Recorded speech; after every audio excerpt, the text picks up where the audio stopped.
huomenta ja hyvää äitienpäivää täältä kalasta.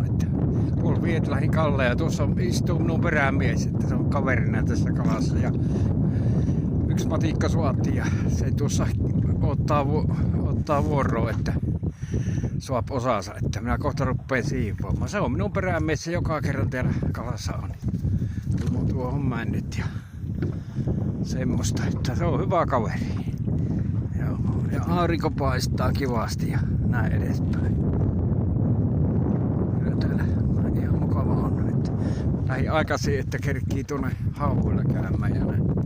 Sillä viisiin. Eli kävin kisoissa Jyväskylässä ja sillä lailla, että nyt ollaan taas kalassa.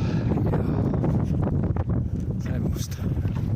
Ei muuta kuin kaikille äitille hyvää äitienpäivää. Toivoo Tuomo Käkkärä. Moi!